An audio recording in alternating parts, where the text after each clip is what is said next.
মাঠে যে মানুষগুলি দাঁড়াবে, তিন দল মানুষ তিন অবস্থায় দাঁড়াবে। এটা মনে রাখেন, হাসরের মাঠে মানুষগুলি দাঁড়াবে তিন দল মানুষ তিন অবস্থায়। কত দল কত অবস্থায়? তিন দল মানুষ তিন অবস্থায় দাঁড়াবে। বেদিন কাফিরেরা দাঁড়াবে চেহারার উপর, পা উপর দিকে দিয়া। আল্লাহ এদেরকে এইভাবে দাঁড় করাইবে। বলেন, বেদিন কাফিরদেরকে আল্লাহ হাসরের মাঠে কিভাবে দাঁড় করাবে? চেহারার উপর দাঁড়াবে, পা উপরের দিকে দিয়ে। সাহাবায়ে কেরাম জিজ্ঞেস করলেন, চেহারার দ্বারা হাঁটবে কিভাবে? রাসূল বলেন, যে আল্লাহ ঠ্যাঙ্গের দ্বারা হাঁটাইতে পারে, ই আল্লাহ চেহারাই দিয়ে হাঁটাইব। আর একদল মানুষ সাধারণ মুমিন মুসলমান, এরা মাথা উপর দিকে থাকবে, পায়ের উপর দাঁড়াবে। সাধারণ মুমিন মুসলমান কিভাবে দাঁড়াবে? পায়ের উপর, মাথা উপর। এরার মাথা উপরের দিকেই থাকবে, আর নিচের দিকে পা থাকবে, পায়ের উপর দাঁড়াবে। আর একদল মানুষ সাধারণ মুসলমান না, এরা আল্লাহর প্রিয় বান্দা, আল্লাহর খাস বান্দা, যারা আমরার ভাষায় আল্লাহর ওলি কই। সাধারণ মুসলমানে আর আল্লাহর ওলির মধ্যে কিছু বেশ কম আছে। দুঃখিত, আমি পারতাম না সব কথা একদিনে কইতাম। আগে এটা কইয়া শেষ করি। আল্লাহর ওলি যারা, এরা পায়ের উপর দাঁড়াবে না, এদেরকে হাসরের মাঠে বিশেষ বাহনের পিঠে সোয়ার করাইয়া দাঁড় করানো হবে। সোয়ারির উপর বইয়া এরা হাসরের মাঠে অবস্থান করবো। কারা? আল্লাহর খাস বান্দারা, আল্লাহর ওলিরা। আর সাধারণ মুসলমান দাঁড়াবে পায়ের উপর, আর বেদিন কাফির দাঁড়াবে চেহারার উপর। হাসরের মাঠে যেমন সারা দুনিয়ার মানুষ তিন দলে বিভক্ত হইয়া তিন ভাবে দাঁড়াইবে, ঠিক তেমনি ভাবে মরণের আগেও দুনিয়ার তিন দল মানুষের মরণ চিন্তা তিন রকম হয়। লইয়া রওনা হইছে, বাজার ব্যস্ত, পাইকারে 10 টাকা আলি ফুরাইয়া সব কিনা লাইছে। পাইকারে গন্যা দিতনি না আনা গনায়, তো সচ্চা কইরা গনে একখান দা হাত লয়, 1 আলি 2 আলি 3 আলি 4 আলি কইয়া গনে আর সমঝায়, গনে আর সমঝায়, মাঝে মাঝে 3টা কইরা আলি গনি দেয়। পাইকারে যখন ধরি লইছে, তুই 3টা আলি গনছ, কয় ভাই মাথাটা ঠিক না, মাইন্ড করবেন না। আবার 3টা কইরা আলি গনছে, আবার ধরি লইছে, কয় মাথাটা ঠিক না, মনে কিছু নিও না। আবার 3টা কইরা আলি গনছে, আবার যখন ধরি লইছে আর কইছে মাথাটাই ঠিক না। পাইকারে কয়, এই বেটা, তোর মাথা ঠিক না থাকার কারণে যদি মাঝে মধ্যে 3টা করে আলি গনিলাস, তো এরে এরে 5টাও আলি গনতে পারস। কয় অত খারাপ হইছে না, 5টা করে আলি গনার মতো মাথা খারাপ হইছে না, খালি 3টা করে আলি গনার মতো মাথা খারাপ হইছে। হেও বিয়া না করে আল্লাহর কাছে সন্তান চাওয়ার মতো মাথা খারাপ হইছে না, খালি নমাজ রোজা না করে আল্লাহর দয়া পাওয়ার মতো মাথা খারাপ। পরিষ্কার ভাবে বুঝে নেওয়া দরকার যে বিধিবিধান কাকে বলে আর ওয়াজ কাকে বলে।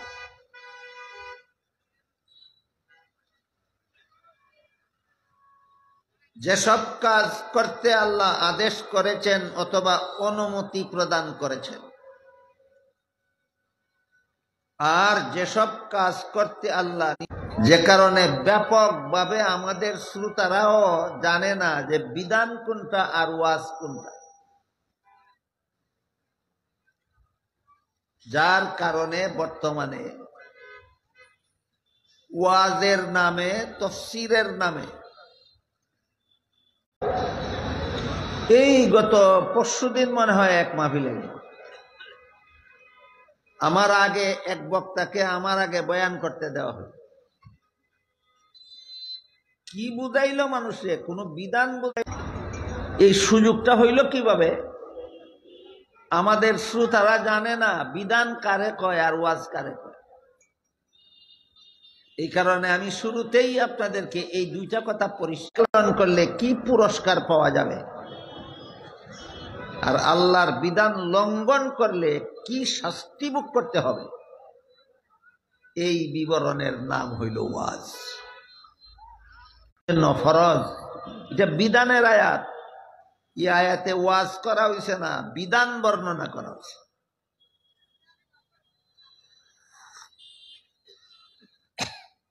তেমনি ভাবে বলেন, ইন্নাল্লাহা ফারাদা সিয়ামা রমাদান আলাইকুম ওয়া সানানতু লাকুম কিয়ামাহু ফামান সামাহু ওয়া কামাহু ঈমানান ওয়া ইহতিসাবান খারাজা মিন যুনুবিহি, ঠিক মতো রাখলে রমজান মাসের রাতের বেলায় নবীর সুন্নত তারাবির নামাজ ঠিক মতো পড়লে, সহি নিয়তে পড়লে, ঈমান ঠিক থাকলে, এই রোজা এবং তারাবির নামাজের উসিলায় আল্লাহ তার গুনাহ এমন ভাবে মাফ করে দিবেন যেভাবে একটা নূতন সন্তান বেগুনাহ অবস্থায় জন্ম হয়। হাদিসের প্রথম অংশ হইল বিধান আর শেষ অংশ হইল ওয়াজ। আপনাদের জবাবে আমি বুঝতে পারলাম, খুশি হইলাম যে আপনাদেরকে আমি বিষয়টা বুঝাইতে পারছি। এবার বলেন, কোরআনের 500 আয়াতে কি আছে? 6000 আয়াতে কি আছে? ওয়াজ। 6000 আয়াতে আছে ওয়াজ। কোরআনে আল্লাহ বলেন সময় মতো নামাজ পড়া ফরজ, এটা বিধান। হাদিসে রাসূল বলেন as-salatu মিফতাহুল জান্নাহ, তোমার নামাজ তোমার জন্য জান্নাতের চাবি হবে। এটা কি? 6000 আয়াতে যে আল্লাহ ওয়াজ করেছেন দুনিয়ার মানুষের উদ্দেশ্যে, এই ওয়াজগুলিকে মুফাসসিরিনে কেরাম 3 ভাগে বিভক্ত করেছেন। এক প্রকার ওয়াজের নাম তাজকির বি আলা ইল্লাহ, আরেক প্রকার ওয়াজের নাম তাজকির বি আইয়ামিল্লাহ, আরেক প্রকার ওয়াজের নাম তাজকির বিমা বাদাল মাউত। বাংলায় আল্লাহর কুদরতের বিবরণ দিয়া মানুষকে ওয়াজ করা ওয়াজের একটা পদ্ধতি। দ্বিতীয় পদ্ধতি হল অতীতের ঘটনার বিবরণ দিয়া মানুষকে ওয়াজ করা, ওয়াজের দ্বিতীয় পদ্ধতি। আর একটা হইল আখিরাতের বিবরণ দিয়া মানুষকে ওয়াজ করা, ওয়াজের তৃতীয় পদ্ধতি। বুঝে থাকলে বলেন 6000 আয়াতে আল্লাহ দুনিয়ার মানুষকে ওয়াজ করেছেন কত পদ্ধতিতে? 3 পদ্ধতি। আল্লাহর কুদরতের বিবরণ দিয়া ওয়াজ, অতীতের ঘটনার বিবরণ দিয়া ওয়াজ, আখিরাতের বিবরণ দিয়া ওয়াজ। আখিরাতের বিবরণ দিয়া ওয়াজ। প্রথম 2 প্রকার ওয়াজের 2টা উদাহরণ দিয়া যায়। আল্লাহর কুদরতের বিবরণ দিয়া, আচ্ছা 6000 আয়াতে যদি 3 প্রকার ওয়াজ হইয়া থাকে, তাহলে গড়ে এক এক প্রকার ওয়াজে কত আয়াত হয়? 2000। 2000 আয়াতে আছে আল্লাহর কুদরতের বিবরণের দ্বারা ওয়াজ, আরো 2000 আয়াতে আছে অতীতের ঘটনার বিবরণের দ্বারা ওয়াজ, আরো 2000 আয়াতে আছে আখিরাতের বিবরণের দ্বারা ওয়াজ। কুদরতের বিবরণের দ্বারা আল্লাহ যত ওয়াজ করেছেন এর মধ্যে এক আয়াতে আল্লাহ বলেন ওয়াশ-শামসু তাজরি লিমুস্তাকাররিল লাহা যালিকা তাকদীরুল আজিজিল আলীম ওয়াল কামারা কাদ্দারনা। কয়েকটা আয়াতের মর্ম হইল আল্লাহ বলেন সূর্য তার লক্ষ্য পথে চলে। সূর্য যে চলে তার একটা লক্ষ্য আছে। সূর্যের লক্ষ্য কি এই বিবরণ আমি আজকে দিতে পারবো না, আমার আজকে এই বিষয়ের ওয়াজ আমার আলোচ্য বিষয় না। এই প্রশ্নের বিস্তারিত জবাব আমি লিখেছি, আমার লেখা একটা বই আছে ইসলাম ও আধুনিক বিজ্ঞান। তার লক্ষ্য পানে চলে, এটাও আল্লাহর একটা কুদরত। সূর্য যে চলে এটা আল্লাহর কুদরত কিভাবে হয়? প্রতিদিন সূর্য পূর্ব আকাশে উদয় হয়, পৃথিবীর মানুষের মাথার উপর দিয়া যায়, পশ্চিম আকাশে গিয়া অস্ত যায়।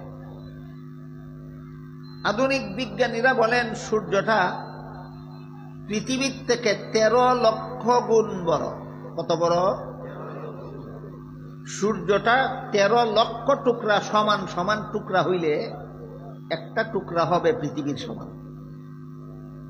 সূর্যটারে যদি 13 লক্ষ টুকরা করা হয় তাহলে একটা টুকরা হবে পৃথিবীর সঙ্গে। বুঝে থাকলে বলেন, পৃথিবী বড় না সূর্য বড়? কত গুণ বেশি? 13 লক্ষ। এই যে পৃথিবীর থেকে 13 লক্ষ গুণ বড় সূর্যটা যে তোমাদের মাথার উপর দিয়া যায়, কোনদিন এই চন্দ্র আবার এই আকাশ দিয়ে চলে, তোমাদের মাথার উপর দিয়া যায়। চন্দ্র চন্দ্রের পথে চলে, সূর্য সূর্যের পথে চলে।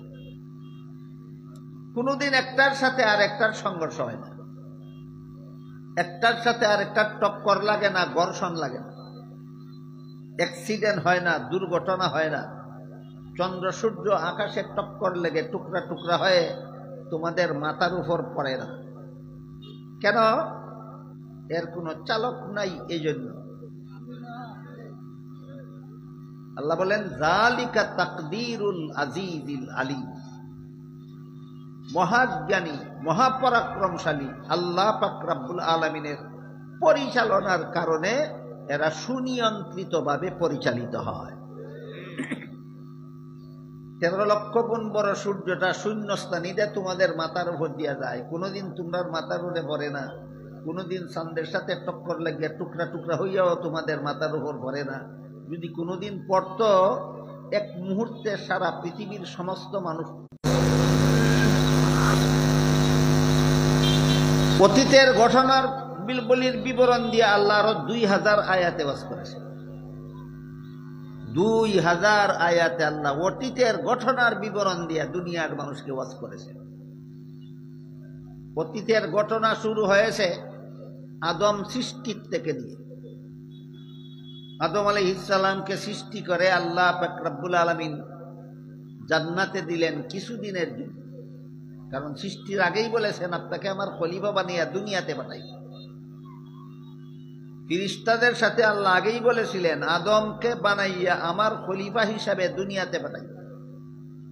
এর আগে দুনিয়াতে পাঠাইবার আগে জান্নাতি দিয়া বললেন, জান্নাতের যেখানে ইচ্ছা বসবাস করো, সব রকমের ফলমূল খাও, শুধু একটা গাছের ফল খেতে আল্লাহ আদমকে নিষেধ করলেন। শেষ পর্যন্ত ইবলিসের দুকায় পরে আদম নিষিদ্ধ গাছের ফল খাইলেন। এটা কোন বিষয়ের ওয়াজ? অতীতের ঘটনা। কোন বিষয়ের ওয়াজ? অতীতের ঘটনা। ঘটনাকে ঘটনার ভঙ্গিতেই বুঝতে হবে। এখানে নিজের পক্ষ থেকে মন গড়া কিছু ভুল ব্যাখ্যা করলে আপনার ঈমান আকীদা নষ্ট হয়ে যাবে।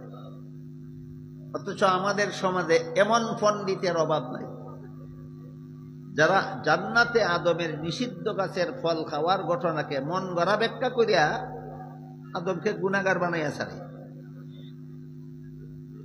অতিরিক্ত পণ্ডিতি, যথাযথ পণ্ডিতি না অতিরিক্ত পণ্ডিতি? পণ্ডিতিটাও একটু বুঝেন। আল্লাহ পাক রব্বুল আলামিন কুরআনের এক আয়াতে বলেন, লা ইয়ানালু আহদিজ জালিমিন।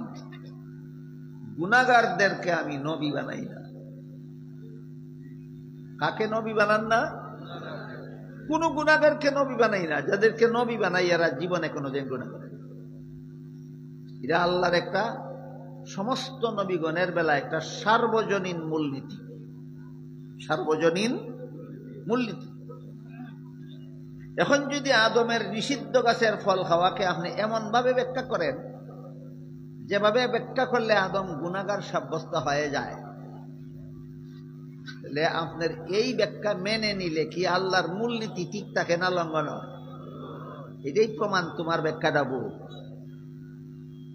এটাই প্রমাণ তোমার ব্যাখ্যাটা ভুল। কোরআনের কোন আয়াতের অথবা নবীগণের জীবনের কোন অংশ এমন ভাবে ব্যাখ্যা করা যেভাবে ব্যাখ্যা করলে আল্লাহর মূলনীতি লঙ্ঘন হয়, সেই ব্যাখ্যাগুলি ভ্রান্ত এবং মন গড়া।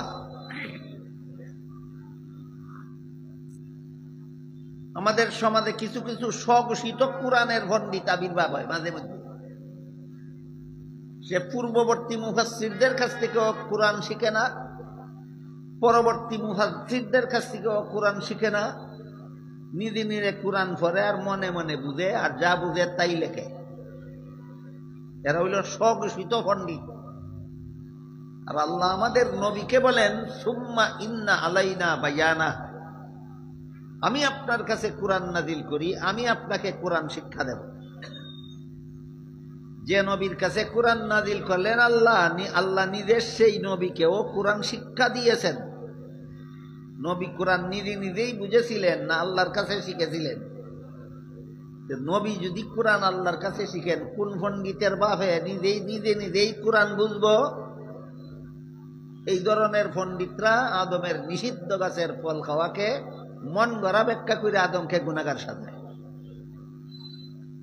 আর কিছু আছে স্বঘোষিত পণ্ডিত না, স্বঘোষিত আমির, নবীর সুন্নত তরিকা মতো তিনি আমির মনোনীত হয়েছেন না, তিনি নিজের ঘোষণা মতে নিজে আমির।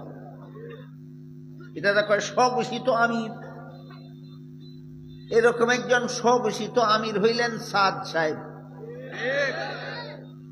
তিনি বলেন জাকারিয়া আলাইহিস সালাম গুনাহগার, ইউসুফ আলাইহিস সালাম গুনাহগার, মুসা আলাইহিস সালাম গুনাহগার, এমনকি মুহাম্মদুর রাসূলুল্লাহ সাল্লাল্লাহু গুনাহগার।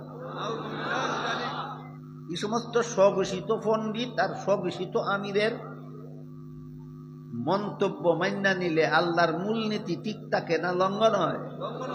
এটাই প্রমাণ তোমার ব্যাখ্যা ভুল, ব্যাখ্যা ভুল। এইসব ব্যাখ্যা এরা পাইল কই? নবীগণকে গুনাহগার সাজানির ব্যাখ্যা পাইল কোথায়? খ্রিস্টানদের কাছ থেকে শিখছে। এরা কোনো উস্তাদের কাছে কোরআন শিখে না, এরা কোরআনের ব্যাখ্যা খ্রিস্টানদের কাছ থেকে শিখে। কিভাবে খ্রিস্টানদের কাছ থেকে শিখছে এর একটা উদাহরণ দিয়ে আপনাদের। বাংলাদেশের বাংলা ভাষাভাষী খ্রিস্টানদের লেখা একটা বই আছে, এটার নাম কোরআনের আলোকে বেহেশতে যাওয়ার পথ। এই বইয়ে খ্রিস্টানেরা লেখছে প্রথম মানুষ আদম প্রথম পাপিষ্ট। কি ছিল আদমের পাপ? জান্নাতে নিষিদ্ধ গাছের ফল খাওয়া ছিল আদমের পাপ। এই পাপিষ্ট আদমের বংশে যত নবী জন্মগ্রহণ করেছে সবগুলি নবী জন্মগত পাপিষ্ট। কি ছিল এদের পাপ? পাপিষ্ট আদমের বংশে জন্ম হওয়াটাই এদের পাপ।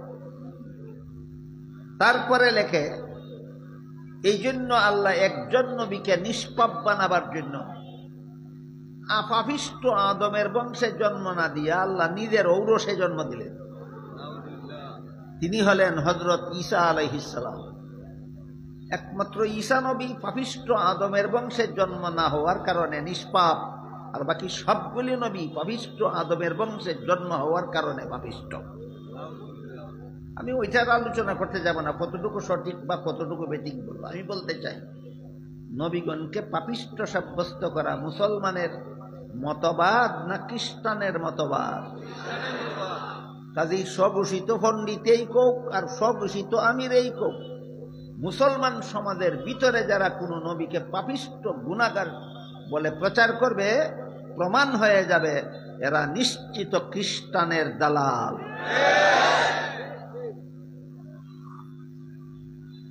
তাইলে জান্নাতে আদমের নিষিদ্ধ গাছের ফল খাওয়ার সহি ব্যাখ্যা কি? অনেকগুলি সহি ব্যাখ্যা আছে, আমি সবগুলি বলার সময় নাই। আমার মূল আলোচ্য বিষয় এটা না। আখেরাতের বিবরণ দিয়া ওয়াজ যত আয়াতে, এর একটি আয়াত তিলাওয়াত করেছি, এখানে এখনো গেছি না। আনুষঙ্গিক আলোচনা চলছে যে অতীতের ঘটনার বিবরণ দিয়া যে আল্লাহ কোরআনের 2000 আয়াতে ওয়াজ করছেন, এদের একটা ওয়াজের কথা বলছে। জান্নাতে আদমের নিষিদ্ধ গাছের ফল খাওয়ার ঘটনার সহি ব্যাখ্যা বিগত 1300 বৎসরের ইতিহাসে আহলে সুন্নাত ওয়াল জামাতের উলামায়ে কেরাম যত তাফসীরের কিতাব লিখেছেন, সবগুলি তাফসীরের কিতাবে সহি ব্যাখ্যা উল্লেখ আছে। বেশ কতগুলি সহি ব্যাখ্যা উল্লেখ আছে, এর মধ্যে একটা মাত্র সহি ব্যাখ্যা আজকের জন্য আপনাদের শোনাই। সেটা হলো মানুষের কোনো কাজে সওয়াব হয়, কোনো কাজে গুনাহ হয়, দুনিয়ার জীবনে জান্নাতি জীবনে নয়। মানুষের কোনো কাজে সওয়াব হয়, কোনো কাজে গুনাহ হয়, কোন জীবনে? জান্নাতি জীবনের কোনো কাজে সওয়াব নাই, গুনাহ নাই। জান্নাতি জীবনের কোনো কাজে সওয়াব নাই, গুনাহ নাই। এবার বলেন, আদম নিষিদ্ধ গাছের ফল খেয়েছিলেন কোন জীবনে? এর সাথে সওয়াবেরও কোনো সম্পর্ক নাই, গুনারও কোনো সম্পর্ক। এই ব্যাখ্যাটা মেনে নিলে আল্লাহর মূলনীতি লঙ্ঘন হয় না বজায় থাকে? এটাই প্রমাণ। এটা হইল সহি ব্যাখ্যা, এটা মুসলমানি ব্যাখ্যা, ইসলামের ব্যাখ্যা। আর যেভাবে ব্যাখ্যা করলে নবী গুনাহগার সাব্যস্ত হয়, এটা মুসলমানি ব্যাখ্যা নয়, খ্রিস্টানি ব্যাখ্যা, ভ্রান্ত ব্যাখ্যা। তাহলে কোরআনের আয়াতের দ্বারা আমরা অতীতের ঘটনার বিবরণ শুনলেও ভ্রান্ত ব্যাখ্যাকারীদের কাছে শুনব না বিশুদ্ধ ব্যাখ্যাকারীদের মুখে শুনব? বর্তমানে কত বক্তা ভ্রান্ত ব্যাখ্যা করে না? কারণ এই সমস্ত বক্তারা তো কোরআন শিখতে কোনো উস্তাদ লাগে না, নিজে নিজেই পণ্ডিত। কথা বুঝতে পারছেন? এই জন্য আপনাদেরকে একটা কথা আমি অনুরোধ করতে পারি এই প্রসঙ্গে। সহিহ মুসলিম শরীফের ভূমিকা একটা মহামূল্যবান উপদেশ আছে, সেটা হইল ইন্না হাযাল ইলমা দীনুন ফানজুরু আম্মান তাআখুযুনা দীনাকুম। কুরআন হাদিসের এলেম হইল তোমাদের দ্বীন। কার কাছে শিখতে গেলে তুমি আগে তাকে চিনে নিও, সে নিজে দিনদার কিনা। যে নিজে দিনদার নয়, যার আকীদা মুসলমানি নয়, খ্রিস্টানি, সে দিনদার নয়, বদ্দিন। নবীর মুসলমান উম্মত কোনদিন বদ্দিনের কাছে দিন শিখতে যায়ও না, কোনদিন বদ্দিনের কাছে দিন শিখতে যায়ও না। বদ্দিনের কাছে দিন শিখতে গেলে কি হবে? এই প্রশ্নের জবাব আল্লাহ অতীতের ঘটনায় দিয়েছেন। অতীতের ঘটনা, ইবলিস এক সময় ৮০,০০০ বৎসর আল্লাহর ইবাদত করেছিল। তাফসীরে কুরতুবী শরীফে উল্লেখ আছে, ইবলিসে ৮০,০০০ বৎসর আল্লাহর ইবাদত করেছিল। এরপরে আল্লাহ ইবলিসকে সমস্ত পৃথিবীর রাজত্ব দান করেছিলেন, জান্নাতে বসবাস করার সুযোগ দিয়েছিলেন। এরপরে আদম সৃষ্টি করার পরে আদমকে সেজদা দিয়ে সম্মান করার আদেশ করেছিলেন। ফেরেশতারা আদেশ পালন করেছিল, ইবলিস এর বিরুদ্ধে যুক্তি দিয়েছিল। যুক্তি দেওয়ার কারণে ইবলিসের ৮০,০০০ বৎসরের ইবাদত ধ্বংস হয়ে গেল। সমস্ত পৃথিবীর রাজত্ব ইবলিসের হাত থেকে ছিনিয়ে নেওয়া হলো, জান্নাত থেকে বহিষ্কার করে দেওয়া হলো। এরপর থেকে ইবলিসে আর জান্নাতে প্রবেশ করার অধিকার নাই। এই অবস্থায় আল্লাহ আদমকে কিছুদিনের জন্য জান্নাতে অবস্থান করতে দিলেন। এবার বলেন, আদম কোথায়, ইবলিস কোথায়? আদম জান্নাতের ভিতরে, ইবলিস জান্নাতের বাইরে। সত্য জান্নাতের ভিতরে প্রবেশের ব্যবস্থা নাই। এমতাবস্থায় একদিন জান্নাতের দরজার বাইরে দাঁড়াইয়া আদম হাওয়াকে ডেকে বলল, ক্বালা মা নাহাকুমা রাব্বুকুমা আন হাযিহিশ শাজারাতি ইল্লা আন তাকুনা মালাকাইনি আও তাকুনা মিনাল খালিদিন ওয়া কাসামাহুমা ইন্নী লাকুমা লামিনান নাসিহিন। ইবলিস জান্নাতের বাইরে থেকে ডেকে আদম হাওয়াকে বলল, ও আদম হাওয়া, আল্লাহর কসম খেয়ে বলছি, আমি তোমাদেরকে একটা ওয়াজ করার জন্য এসেছি। কিতাব পড়তে আইছি, ওয়াজ। আদম হাওয়া মনে করলেন ওয়াজ করা তো ভালো কথা। আমাদের সমাজে কিছু লোক এমন আছে যারা বলে, কে কইল দেখার দরকার নাই, কি কইল দেখো। আর মুসলিম শরীফের ভূমিকায় আছে ধর্মের বেলায়, কে কি কইল পরে দেখো, আগে কে কইল তারে দেখো। ধর্মের কথা কে কইল তারে আগে দেখতে হবে, তারপরে দেখতে হবে কি কইল। সংসারের ব্যাপার কে কইল পরে দেখো, কি কইল আগে দেখো। সংসারেরটা নিয়ে ধর্মের বেলায় ফিট করে দিলে, আর ধর্মের বেলায় ব্যাপারটা নিয়ে সংসারের বেলায় ফিট করে দিলে ইমান আমল বরবাদ তো হইব। আদম হাওয়া মনে করলেন ওয়াজ তো ভালো জিনিস, ঠিক আছে, কি ওয়াজ করতে আইছো বলো? ইবলিসে কয়, ওয়াজ করতাম আইছি এই কথাটা, তোমরা রে আল্লাহ একটা গাছ দেখাইয়া বলছেন এই গাছের ফল খাইও না। আল্লাহ ঠিকই বলছেন, তোমরা বুঝতে ভুল করছো। কি ভুল করলাম? আল্লাহ একটা গাছ দেখাইয়া বলছেন এই গাছের ফল খাইও না, তোমরা বুঝছো এই জাতের কোনো গাছের ফল খাইও না, এই ভুলটা তোমরা করছো। আল্লাহ যেই গাছ দেখাইয়া কইছেন এই গাছের দ্বারে কাছেও যাইও না, এই জাতের আরেকটা গাছের ফল খাও, এর বিনিময়ে তোমরা চিরস্থায়ী জান্নাত। ইবলিসের দুকায় করে এই জাতের আরেক গাছের ফল খাইলেন, সাথে সাথে আল্লাহ বললেন তোমরা ঠিকই বুঝছিলে, ইবলিস তোমাদেরকে ভুল বুঝাইল। এবার বলেন, ওয়াজ কি করলো সেটাই আগে দেখব না কে করলো তাকে আগে চিনতে হবে? এই নিয়মটা আমাদের বাংলাদেশের অধিকাংশ লোকেরা মানে না, যে কারণে গানাদার রে আনে ওয়াজ করাইতো। কারে আনে? গানাদার গলাবাজ, বাটিয়ালি সুরে কয়, না বিধান আছে না ওয়াজ আছে, না বিধান আছে না ওয়াজ আছে, খালি মানুষে উত্তেজিত করার মতো আর বিদাতের দিকে আগ্রহ সৃষ্টি হওয়ার মতো, এবাদতের প্রতি অনাগ্রহী করার মতো ফালতু কথা পাওয়া যায় এই সমস্ত বক্তাদের মুখে। কেন? কারণ কে ওয়াজ করতে আসে তারা যাচাই করে না, কি ওয়াজ করতে আসে ওইটাই দেখতে চায়। এটাও একটা ব্যাখ্যা আদম নিষিদ্ধ গাছের ফল খাইয়া গুনাহগার না হওয়ার। ইবলিসে তো এটা বুঝাইছে যে আল্লাহর নিষেধ লঙ্ঘন হবে না, এইরকম আরেকটা গাছের ফল খাইলে আল্লাহর নিষেধ লঙ্ঘন হবে না, এটা বুঝিয়াই আদম ওই গাছের ফল খাইছিল। আরেক ব্যাখ্যা, যে ব্যাখ্যা মতো আদম গুনাহগার সাব্যস্ত হয়।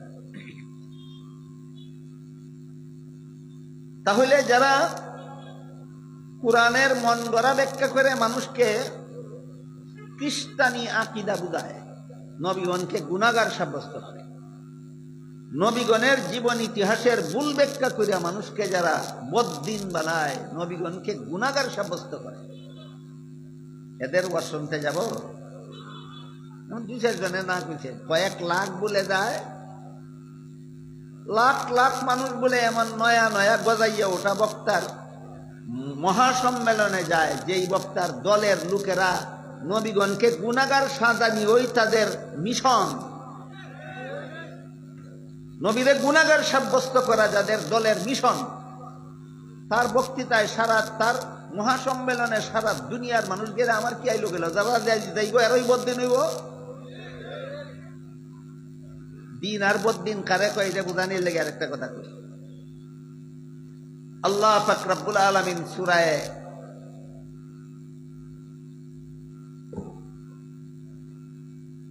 সূরার নাম তো এখন আমার মনে পড়তেছে না, আয়াত হইল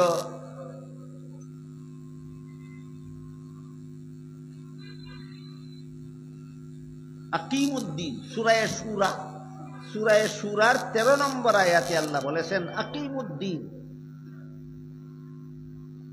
এর অর্থ হইল তোমরা ইসলামের সহি আকীদায় অটল থাকো। আকিমুদ্দিন আয়াতের অর্থ হইল তোমরা ইসলামের সহি আকীদা, কেন দিন শব্দকে আল্লাহ সহি আকীদা অর্থে ব্যবহার করছে। আকিমুদ্দিন আয়াতের অর্থ হইল তোমরা ইসলামের সহি আকীদায় অটল থাকো। এবার বলেন, নবীগণকে গুনাহগার মনে করা ইসলামের সহি আকীদা না ইসলামের নামে ভ্রান্ত মতবাদ? যারা নবীগণকে গুনাহগার সাব্যস্ত করে এরা দিনদার না বদ্দিন? বদ্দিনের সম্মেলনে যদি 50 লাখ মানুষ যায় তাহলে এটা বিশুদ্ধ হয়ে গেল। আমরা অবস্থাটা দিই, সমাজের অবস্থাটা দিই। যেই বদ্দিনের দলের সাধনাই হইল নবীগণকে গুনাহগার সাব্যস্ত করা, এই বদ্দিনের সম্মেলনে সারা দুনিয়ার মানুষ গেলে আমার কি আসে যায়? বদ্দিনের সম্মেলনে যাবে, তার কথা শুনবে, ভ্রান্ত মতবাদ গ্রহণ করবে, তুমি দিনদার থাকতে পারবে না, তুমি বদ্দিন হয়ে যাবে। এমন বদ্দিনে যদি কয় আও মুসলমান সব একদল, কেনে আল্লাহর রশ্মি বলতে আল্লাহর সহি দিন বুঝাইছে। আয়াতের অর্থ হইল আল্লাহর সহি দিন পালনের মাধ্যমে মুসলমান ঐক্যবদ্ধ হয়। বলেন আল্লাহ শুধু ঐক্যবদ্ধ হও বলেছেন না সহি দিন পালনের মাধ্যমে? সহি দিন কোনটা? নবীরে গুনাহগার মনে করা না বদ্দিন? আল্লাহ তো দিনদারের সাথে ঐক্যবদ্ধ হওয়ার কথা বলেছেন। তুই বদ্দিন, তোর সাথে ঐক্যবদ্ধ হওয়ার কথা তো আল্লাহ কোরআনে বলে দেয়। এই কথাটা বলার মতো এরকম সৎসাহসী অর্গানাইজার আমি পাই না। ৬,০০০ আয়াতে আল্লাহ ৩ প্রকারের ওয়াজ করেছেন। একটা হইল কুদরতের বিবরণ দিয়া ওয়াজ, একটা হইল অতীতের ঘটনার বিবরণ দিয়া ওয়াজ, একটা হইল আখিরাতের বিবরণ দিয়া ওয়াজ। কুদরতের বিবরণের ওয়াজের উদাহরণ দিলাম, পৃথিবীর থেকে ১৩ লক্ষ শত শত ইবলিসের চালাচামুন্ডা বর্তমান দুনিয়াতে সমাজের সরল মুসলমানদেরকে ওয়াজের নামে ধোঁকা দিয়ে চলেছে।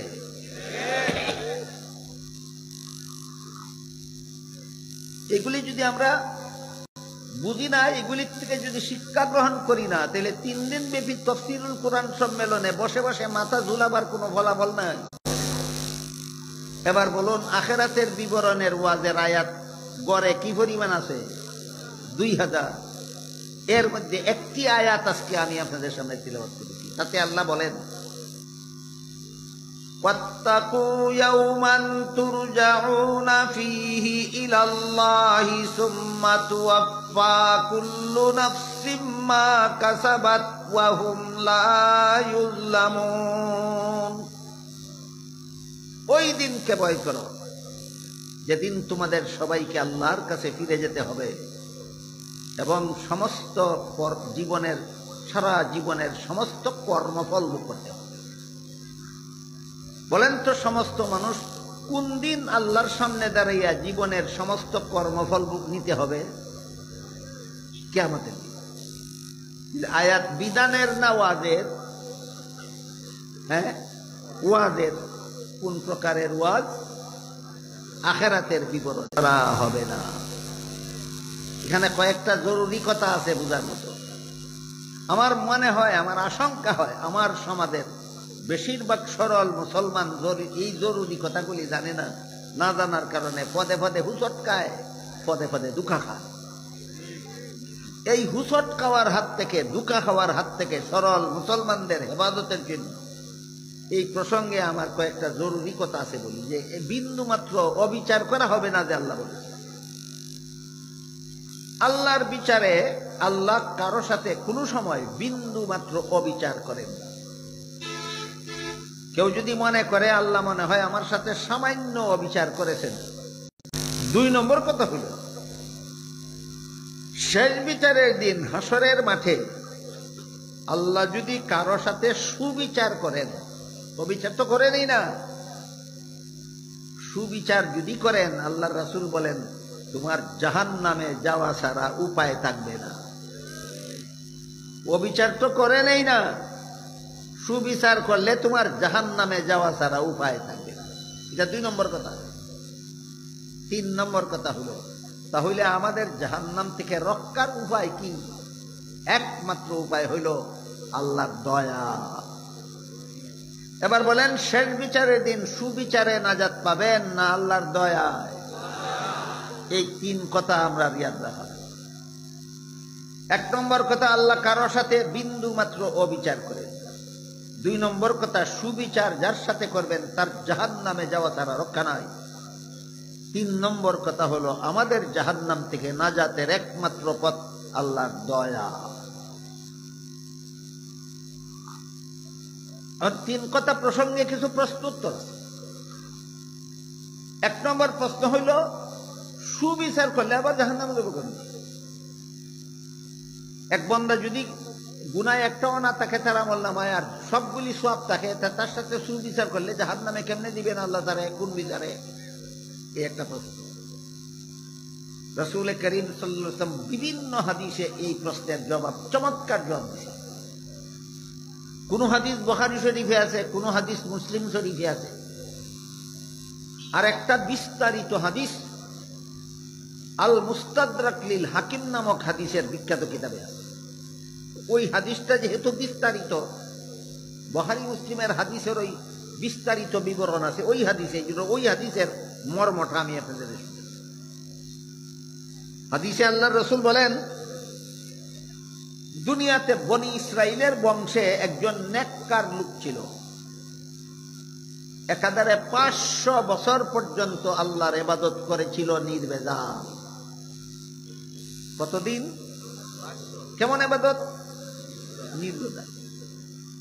অনেক সময় সমাজে বসবাস করে আর ইবাদত নির্ভেজাল করা কঠিন হয়। অনেক সময় পরিস্থিতি এমন দাঁড়ায় যে সমাজে থেকে নির্ভেজাল ইবাদত করতে ব্যাঘাত হয়। যেমন আজকালকার একটা মহাবিপদ আবিষ্কার হয়েছে mobile phone. Mobile phone pocket লিয়া মসজিদে গিয়ে জমাত শরিক হয়, সাইলেন্ট করে না।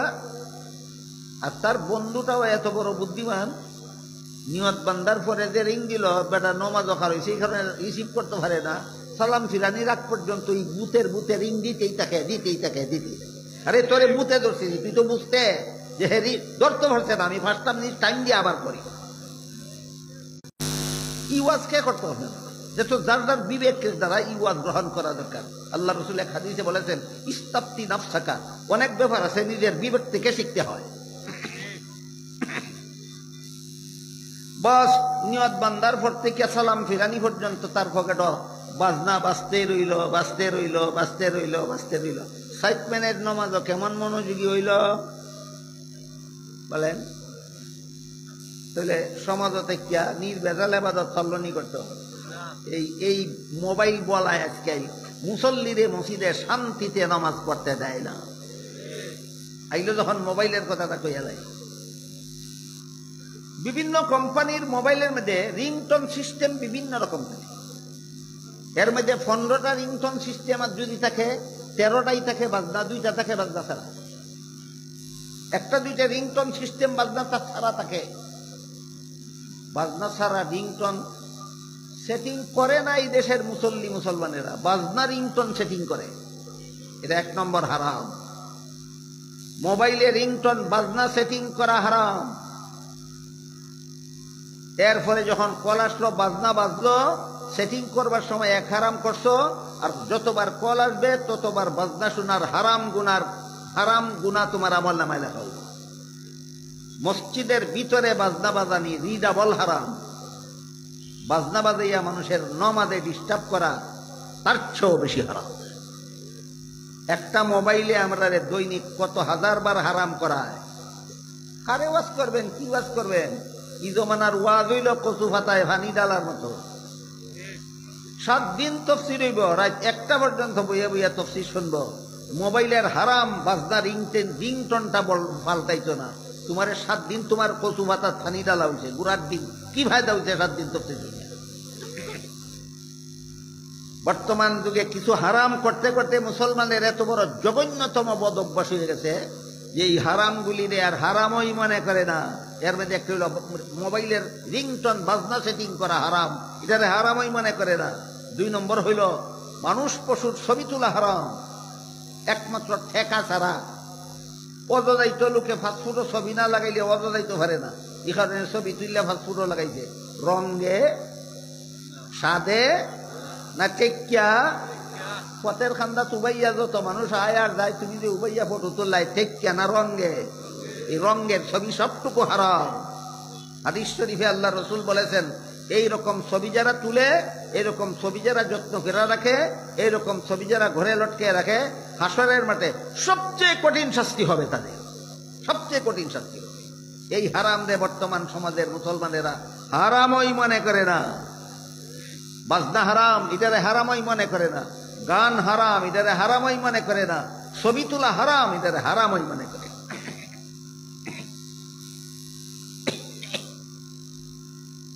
চিন্তা করে দেখেন, বর্তমান সমাজে বসবাস করিয়া নির্ভেজাল ইবাদত করা কত সহজ না অনেক কঠিন? রাসূল বলেন, ওই বনি ইসরাইলের 500 বছর ইবাদত করনেওয়ালা লোকটা যখন দেখলো সমাজের মানুষের সাথে চলিয়া নির্ভেজাল ইবাদত করা কঠিন, মানুষের সমাজ ছাইরা দিয়া, লোকালয় ছাইরা দিয়া সাগরের মধ্যে একটা দ্বীপ গেছে নির্ভেজাল ইবাদত, যেখানে কোনো মানুষ পশু নাই, বাড়িঘর নাই, দোকানপাট নাই, গান নাই, বাজনা নাই, কোনো ডিস্টার্ব নাই, জাগাত নাই, এমন একটা দ্বীপে গেছে ইবাদত করতে। খেতে যখন খিদা লাগছে, খানা পাইব কই? দ্বীপের মধ্যে তো কোনো খানা পাওয়া যায় না। আল্লাহ রসুল বলেন, আল্লাহর কুদরতি ব্যবস্থায় দ্বীপের মধ্যে একটা ডালিম গাছ সৃষ্টি করে দিয়েছে। ডালিম ফাইরা খায়, পেটের খিদা নিবারণ হয়। যখন পানির পিপাসা লাগলো, সাগরের লুনা পানি তো পান করা যায় না, এখন পানি পান পাইবে কোথায়? আল্লাহ রসুল বলেন আল্লাহ কুদরতি ব্যবস্থায় দ্বীপের মধ্যে আঙ্গুলের মতো ছিদ্র করিয়া একটা মিঠা পানির ঝরনা সৃষ্টি করেছে। খিদা লাগলে একটা ডালিম ফেরা খায়, খিদা নিবারণ হইয়া যায়। পিপাসা হইলে ঝরনার পানি এক গ্লাস পানি খায়, পিপাসা নিবারণ হইয়া যায়। বাকি সময় সে আল্লাহর ইবাদতে কাটায়। এই অবস্থায় লোকটা আল্লাহর ইবাদত করেছিল 500 বছর। এই লোকে আল্লাহর কাছে দোয়া করলো, আল্লাহ আমার জীবনের শেষ সেজদার মধ্যে যেন মরণ হয়। তোমার ইবাদত করার জন্য যে সেজদা করি, এরকম একটা সেজদার মধ্যে যেন আমার মরণ হয়। আর মরলে পরে আমার লাশটা যেন মাটি খাইতে না পারে, কিয়ামত পর্যন্ত আমার লাশটা যেন তোমার দরবারে সেজদার মধ্যে থাকে। তার দোয়া আল্লাহ কবুল করছে। জীবনের শেষ সেজদার মধ্যেই তার মরণ হয়েছে। লাশটা সেজদার মধ্যে এখনো আছে, কিয়ামত পর্যন্ত থাকে। কিয়ামতের দিন অন্যান্য মানুষের সাথে এই লোকটাও সেজদার থেকে জীবিত হয়ে হাসরের মাঠে দাঁড়াবে। তখন আল্লাহ একজন ফিরিস্তাকে বলবেন, ও ফিরিস্তা আমার। রাসূল বলেন, বান্দার সাথে সাথে আল্লাহরে প্রতিবাদ করে, তোমার দয়ায় জান্নাতে যাব কেন? আমার তো 500 বছরের ইবাদত আছে। রাসূল বলেন, আল্লাহ তার কথার কোনো জবাব না দিয়া ফিরিস্তাকে আবার বলবেন, আমার বান্দারে আমার দয়ায় জান্নাতে পৌঁছায় দাও। ওই লোকে আবারও বলবে, আল্লাহ তোমার দয়ায় যদি আমার জান্নাতে যাইতে হয়, তাহলে আমার 500 বছরের ইবাদত গেল কোথায়? 2 বার রিপিট করার পরে আল্লাহ বলবেন, ঠিক আছে, তোমার ইবাদতের হিসাব মিলাইয়া যদি জান্নাতে যাইতে চাও, আমার বাধা নাই, হিসাব মিলাও।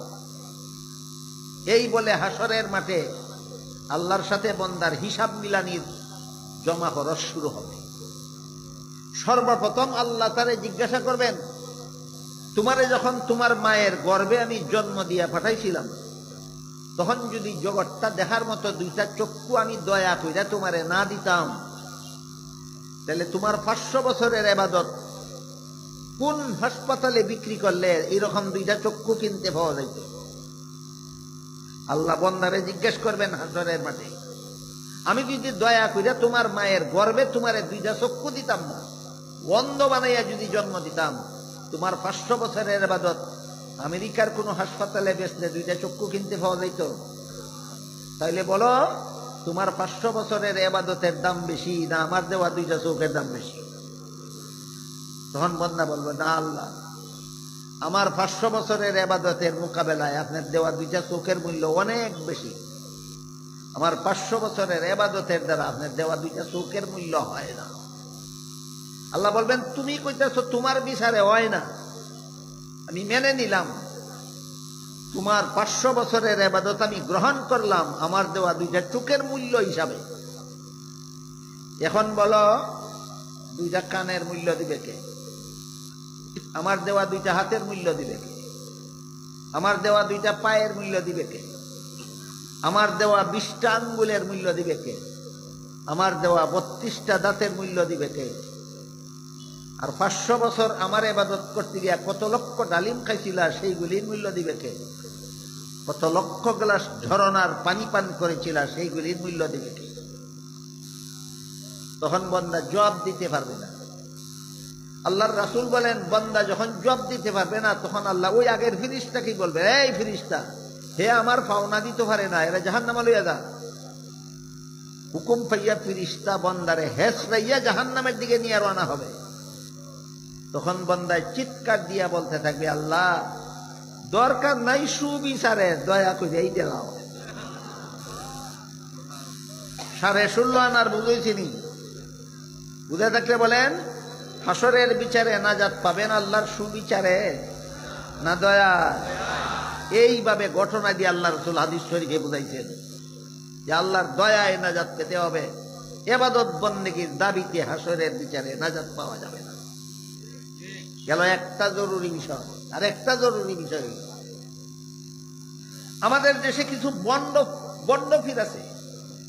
নামাজ নাই, রোজা নাই, হালাল নাই, হারাম নাই, ইবাদত নাই, বন্দেগি নাই, পর্দা নাই, খুশিদা নাই, মাজারে মাজারে গুরানি, আর মহিলা লইয়া বেপর্দা মহিলা লইয়া নাচন আর গান গাওন আর উরুসকরণ ছাড়া জীবনের আর কোনো সাধনা নাই।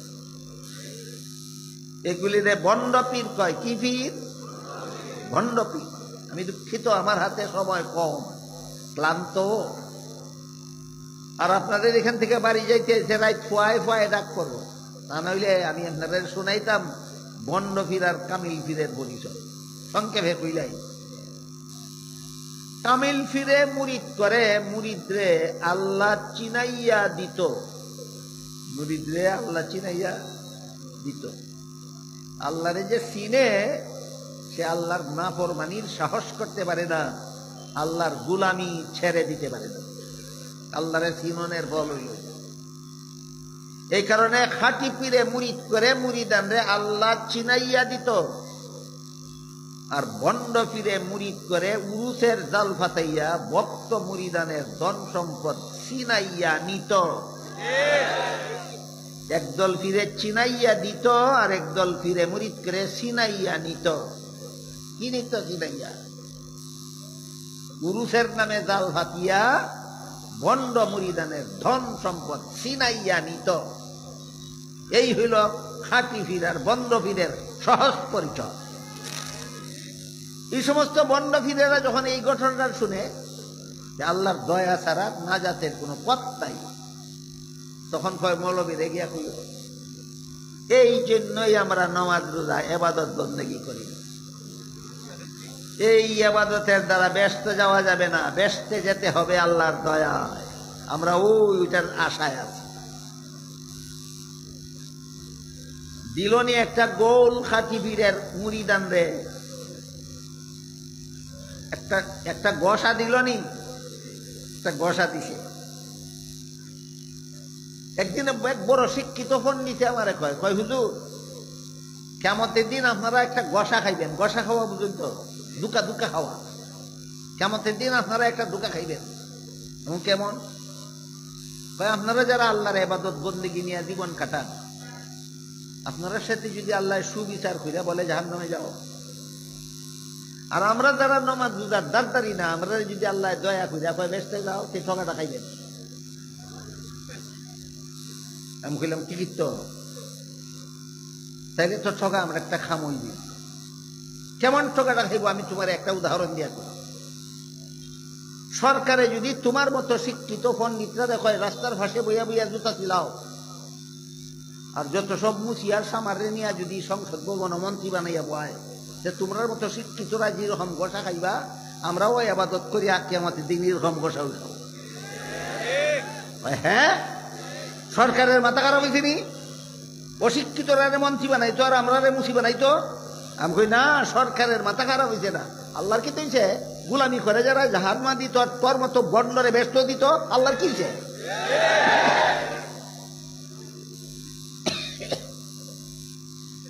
এই কারণে এই ভণ্ডদের এই শয়তানি প্রশ্নের জবাবটাও আপনাদের জানা থাকা দরকার।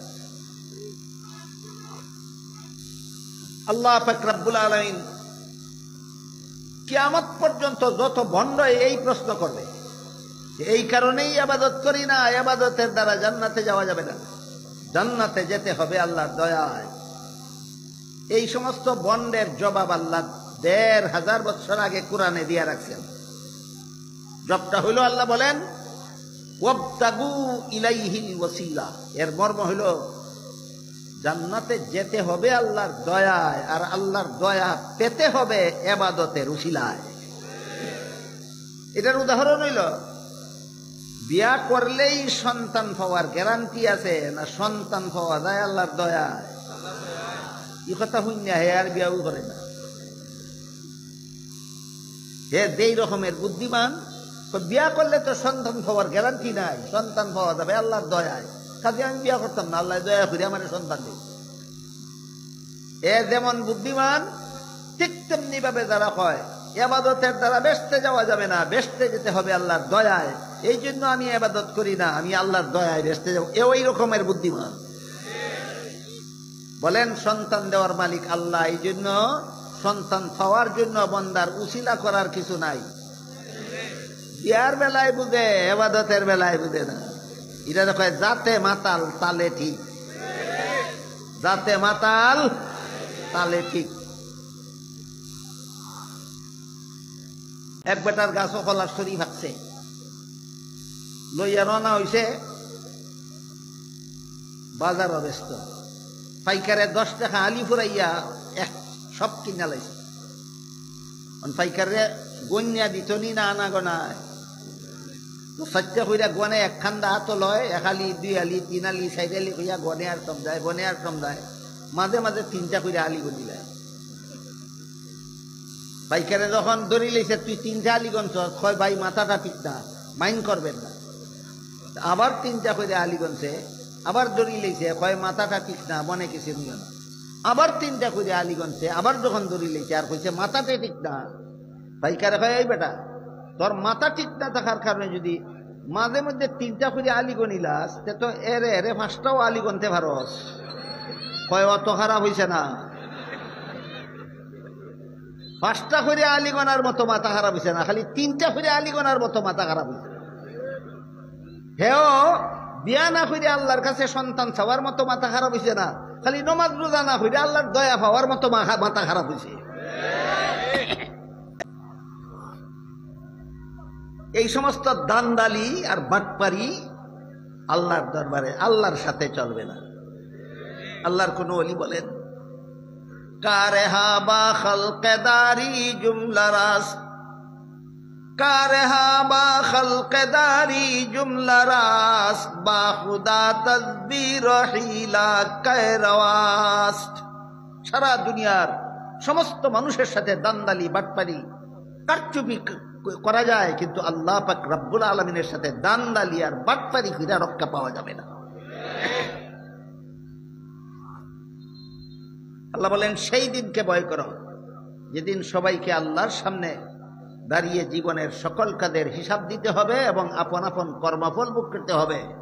তোমাদেরকে কর্মফল দেওয়ার বেলায় আল্লাহ বিন্দু মাত্র অবিচার করবেন না। এখান থেকে আলোচনা করব। আল্লাহ তো কারোর সাথে বিন্দু মাত্র অবিচার করবেন না। সুবিচার করলে কেমন হয়? অতহানের কথা আমার কোন ভাই গেল বুঝি দো, সুবিচার করলে উপায় না, যেতে হবে জান্নাতে আল্লাহর দয়ায়। আল্লাহর দয়া ভাবা দিব বন্ডামি সন্ডামি করিয়া না, ঠিক মতো আল্লাহর ইবাদত বন্দেগী করিয়া, ঠিক মতো আল্লাহর ইবাদত বন্দেগী করিয়া আল্লাহর দয়া পাওয়া যাবে। মারিফতের দুহাই দিয়া বন্ডামি করলে হইতো না। মারিফত আর শরীয়তের উদাহরণ বর্ণনা করে আল্লাহর কোন ওলি বলেন, ইলমে বাতিন হামচু মিসকা, ইলমে জাহির হামচু শির। ইলমে বাতিন হামচু মিসকা, ইলমে জাহির হামচু শির। বেশিরে কে মিসকা শাওয়াদ, কে শাওয়াদ বে শরঈ পীর। এর অর্থ হইল শরীয়ত হইল দুধের মতো, মারিফত হইল ঘিয়ের মতো। যেমন ভাবে দুধের মধ্যে মেহনত করলেই ঘি বের হয়ে আসে, তেমনি ভাবে সযত্নে শরীয়ত পালন করলেই মারিফত হাসিল হয়। গান হারাম, বাজনা হারাম, পুরুষ হারাম, মেয়ে লোকের লিয়া বেফরদা চলা হারাম কইলে মৌলবীরা কইব এরা শরীয়তপন্থী, শরীয়তে এগুলি হারাম ঠিক হইয়াছে। আমরা মারিফতপন্থী। মারিফত হাসিল হইলে শরীয়তের হারাম হারাম থাকে না, আমাদের জন্য হালাল। তাহলে আমি কই গোবর খাওয়া তো শরীয়তে হারাম, এটা মৌলবীর আল্লাহি হারাম, এরা শরীয়তপন্থী। তোরার মারিফত হাসিল হইছে, তোরার তো শরীয়তের হারাম হারাম রইছে না। গোবর খাওয়া তোরার লাগি হালাল, ভাত না খাইয়া গোবর খা। বলদের পেশাব পান করা হারাম, এটাও শরীয়তের বিধান, মৌলবীর আল্লাহি। তোরা তো মৌলবী না, তোরা মারিফতপন্থী, তোরার লাগি তো হারাম রইছে না। তোরা টিউবওয়েলের পানি না খাইয়া বলদের পেশাব খা। এই বেলায় এটার লাগি এরা মারিফতপন্থী হইছে না। নয়মাজ রোজা না, গান বাজনা করবার লাগি মারিফত হইছে, মারিফত বলা হইছে। আবার আইছে ফিরা এই জাতে মাতাল তালে ঠিক।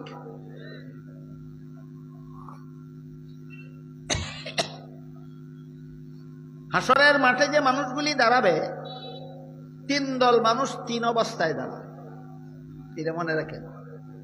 হাসরের মাঠে মানুষগুলি দাঁড়াবে তিন দল মানুষ তিন অবস্থায়। কত দল কত অবস্থায়? তিন দল মানুষ তিন অবস্থায় দাঁড়াবে। বেদিন কাফিরেরা দাঁড়াবে চেহারার উপর, পা উপর দিকে দিয়া। আল্লাহ এদেরকে এইভাবে দাঁড় করাইবেন। বলেন বেদিন কাফিরদেরকে আল্লাহ হাসরের মাঠে কিভাবে দাঁড় করাবে? চেহারার উপর দাঁড়াবে, পা উপরের দিকে দিয়ে। সাহাবায়ে কেরাম জিজ্ঞেস করলেন চেহারার দ্বারা হাঁটবে কিভাবে?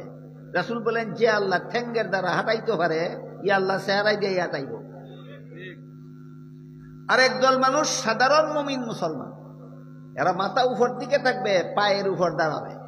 সাধারণ মুমিন মুসলমান কিভাবে দাঁড়াবে? পায়ের উপর, মাথা উপর। এরার মাথা উপরের দিকেই থাকবে, আর নিচের দিকে পা থাকবে, পায়ের উপর দাঁড়াবে।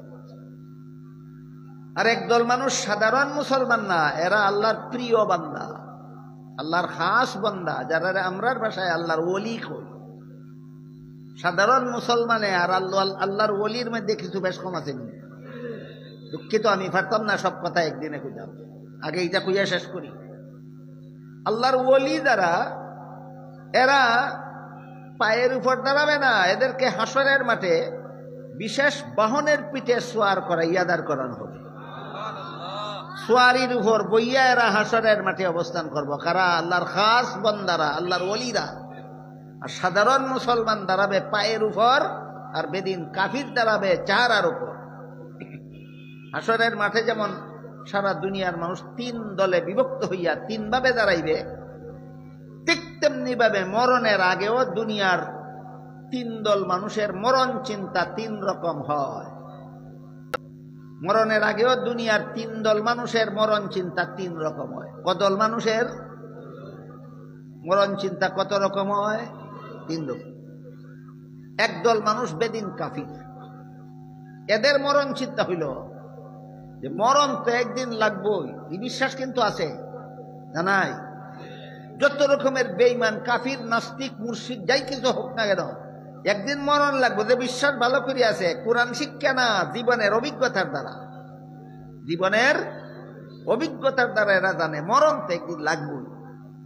কাজেই মরণের আগে আগে আমি জাফারি চুরিটা কইরা লই, মরবার আগে আগে জাফারি ডাকাতি কইরা লই, মরবার আগে আগে জাফারি সুদ খাইয়া লই, ঘুষ খাইয়া লই, মরবার আগে আগে জাফারি গাঞ্জা খাইয়া লই, মদ খাইয়া লই, মরবার আগে আগে আমি জাফারি দুর্নীতি জালিয়াতি কইরা লই, মরবার আগে আগে মানুষকে জাফারি জুলুম অত্যাচার কইরা লই।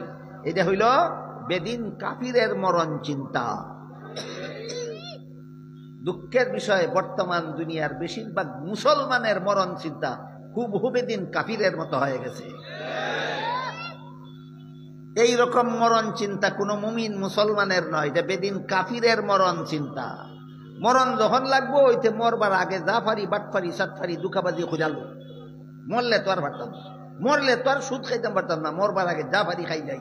মরলে তো আর ঘুষ খাইতাম পারতাম না, মরবার আগে জাফারি খাই যাই। মরলে তো আর জিনা করতাম পারতাম না, মরবার আগে জাফারি করি যাই। এইরকম মরণ চিন্তা আসলে কার? বেদিন কাফিরের। বর্তমান দুনিয়ার বেশিরভাগ মুসলমানেরও হুবহু কাফিরের মতো মরণ চিন্তা লইয়া মুসলমান বসবাস করে।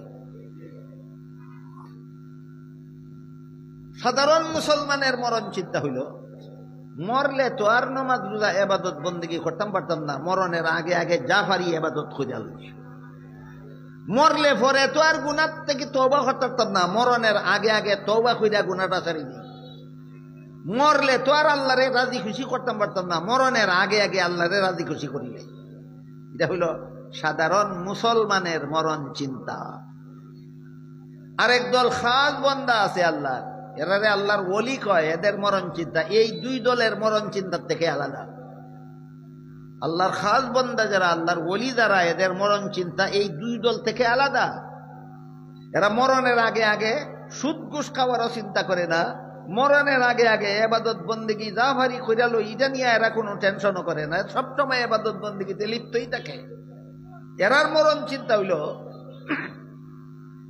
মরণের আগে তো আল্লাহর সাথে সাক্ষাৎ হইত না, কাজেই সদা সর্বদা মরণের অপেক্ষা করতে থাকে। কোন দিন মরণ আমার হইতে আল্লাহর সাথে সাক্ষাৎ হইত, কোন দিন আমার মরণ হইতে আল্লাহর সাথে সাক্ষাৎ হইত, কোন দিন আমার মরণ হইতে আল্লাহর সাথে সাক্ষাৎ। আল্লাহর খাস বান্দারা মরণের লাগি অপেক্ষমান থাকে সদা সর্বদা। কারণটা কি? এর কারণ হইল জান্নাতীরা জান্নাতে গিয়া যত নিয়ামত ভোগ করবে, সমস্ত নিয়ামত ভোগ করার মধ্যে যত আনন্দ, আল্লাহর এক মুহূর্তের সাক্ষাতের আনন্দ তার চেয়ে বেশি। বুঝে থাকলে এবার বলেন, জান্নাতের নিয়ামত ভোগ করার আনন্দ বেশি না আল্লাহর সাক্ষাতের আনন্দ বেশি? সাধারণ মুমিন মুসলমানেরা জান্নাতের নিয়ামত ভোগ করার আশা পর্যন্ত থাকে, এর দিকে যায় না। আর আল্লাহর খাস বান্দারা জান্নাতের নিয়ামত এটা তো অটোমেটিকলি পাবই। আমি আল্লাহর দিদারের অপেক্ষায় আছি, কোন দিন মরণ হইতোতে আল্লাহর সাথে দিদার হইত। এদের মরণ চিন্তা ভিন্ন রকম। যেমন ভাবে মরণকালে তিন দল মানুষের, মরণের আগে তিন দল মানুষের মরণ চিন্তা তিন রকম, ঠিক তেমনি ভাবে হাসরের মাঠে তিন দল মানুষের অবস্থানের ব্যবস্থা তিন রকম।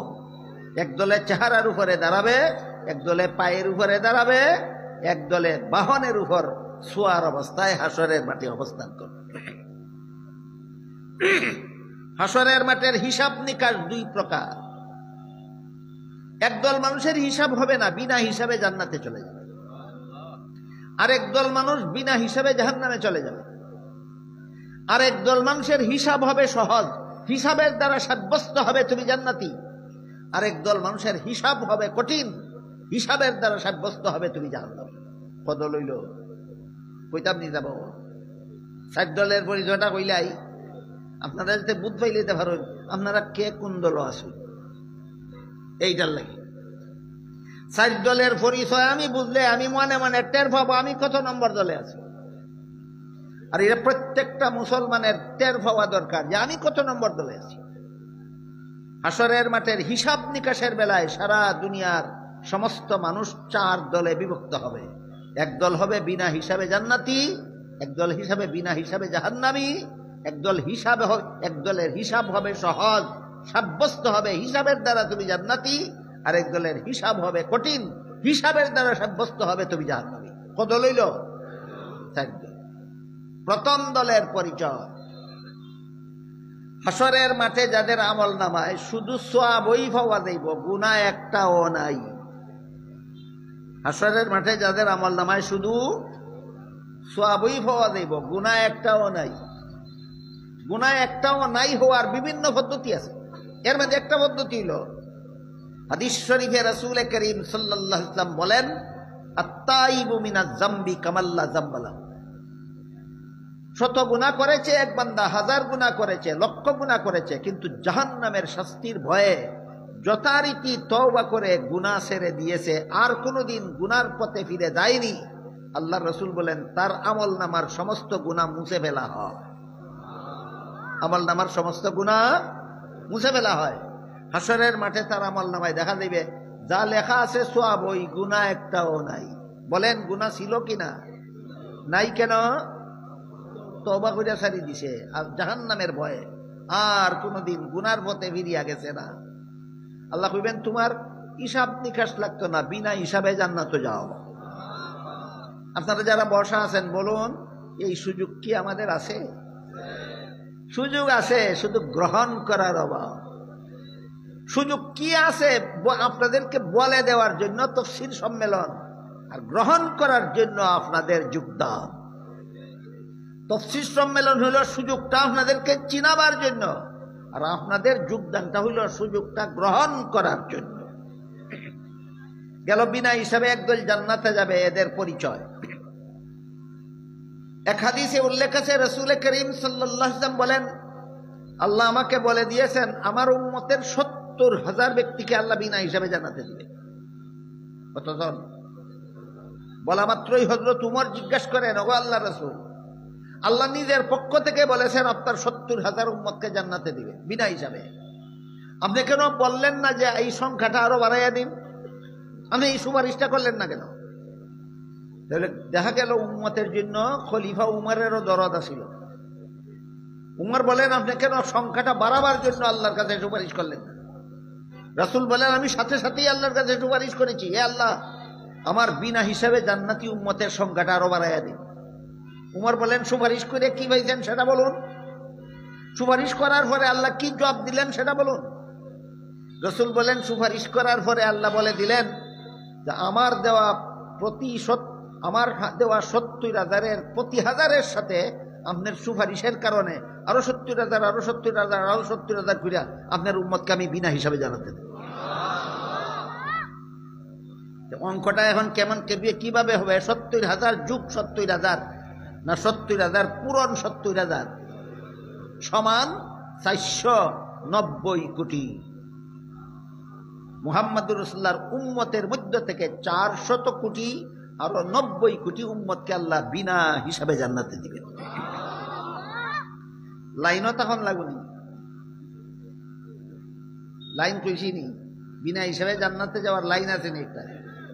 আল্লাহ আপনাদের সাথে আমাকে অত দান করুন, বিনা হিসাবে জান্নাতে যাওয়ার লাইনে যেন আমাদের মরণ বরণ হয়। আরেক দল বিনা হিসাবে জাহান্নামে যাবে।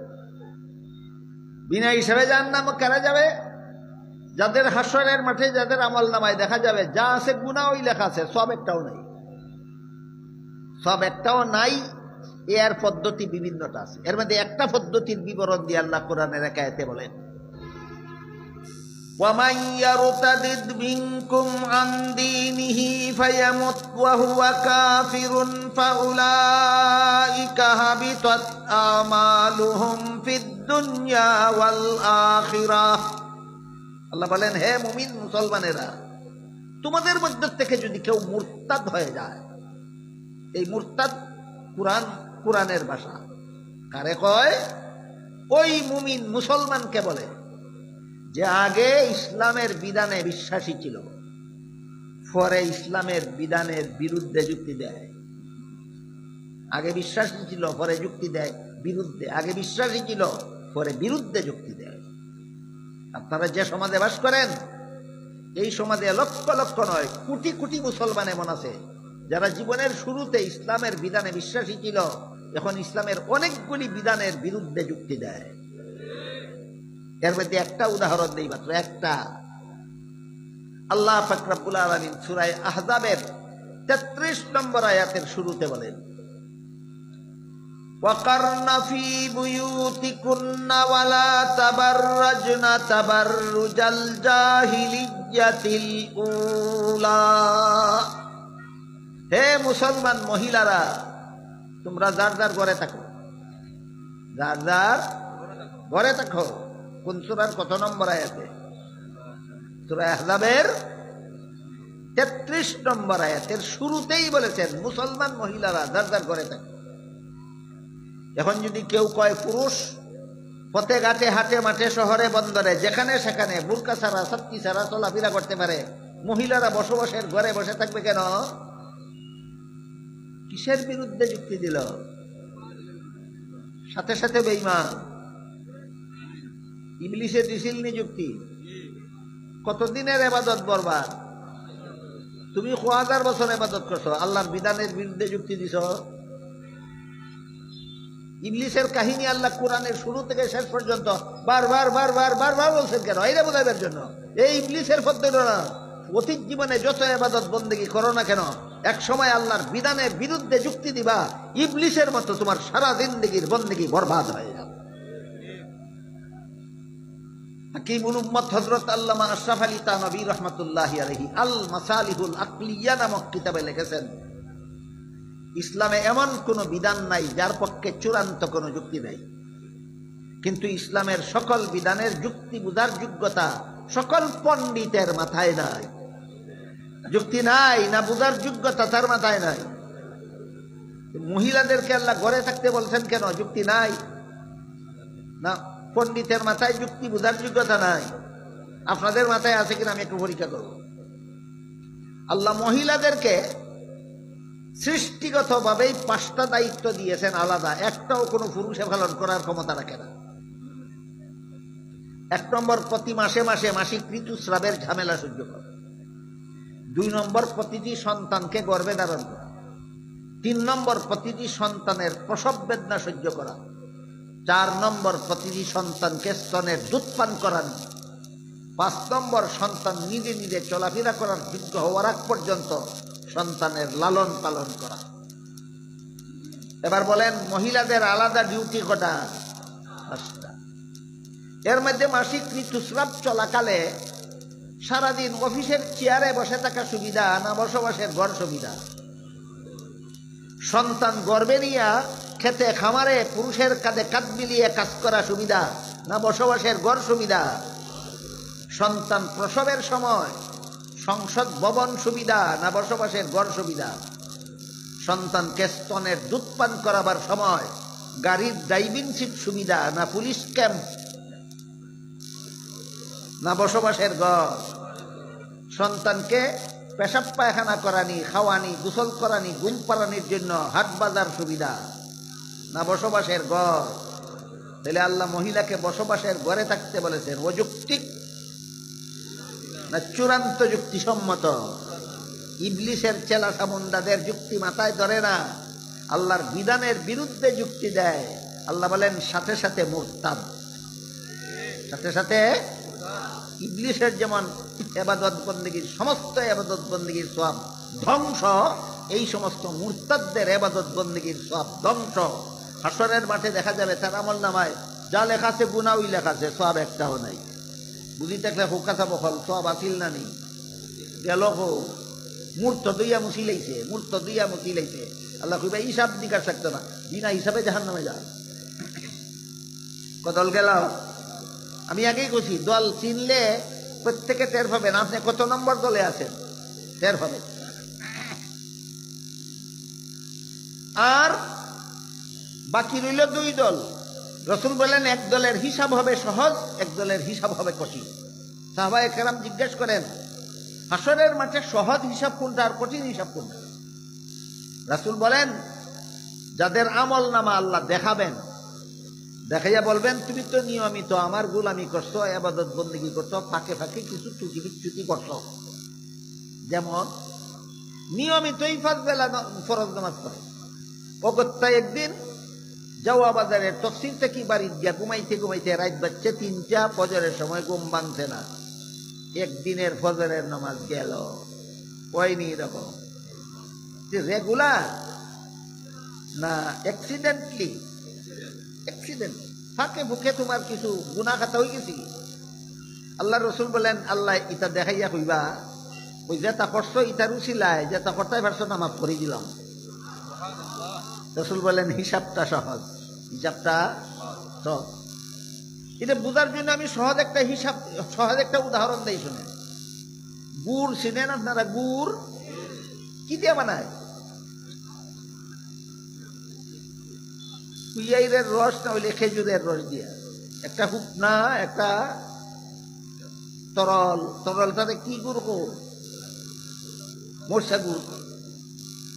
1 মণ মরসা গুড় একটা 1 গ্রাম পানির মাঝে গুলিয়া ছাঁকনি দিয়া ছাকলে কয়েকশো গ্রাম দুলাবালু বাড়ি বলি। 100 গ্রাম, 200 গ্রাম, 250 গ্রাম 1 মণ গুড়ের মাঝে। এই 250 গ্রাম দুলাবালু যতক্ষণ পর্যন্ত এক মণ মরসা গুড়ের সাথে মিশাই থাকে তখন দুলাবালু মরসা গুড়ের দামে বিকে, মরসা গুড়ের দামে বিকে। ঠিক তেমনি ভাবে আল্লাহ বলেন ইন্নাল হাসানাতি ইউযহিবনাস সাইয়্যাত, জীবনভর নিয়মিত 5 বেলার ফরজ নামাজ পড়তো, অ্যাক্সিডেন্টলি একদিন ঘুম ভাঙছে না, পড়তে পারছো না, এই পড়তে না পারার দুলাবালু এই পড়তে পারার গুড়ের দামে বিক্রি হইব আসরের মাঠে।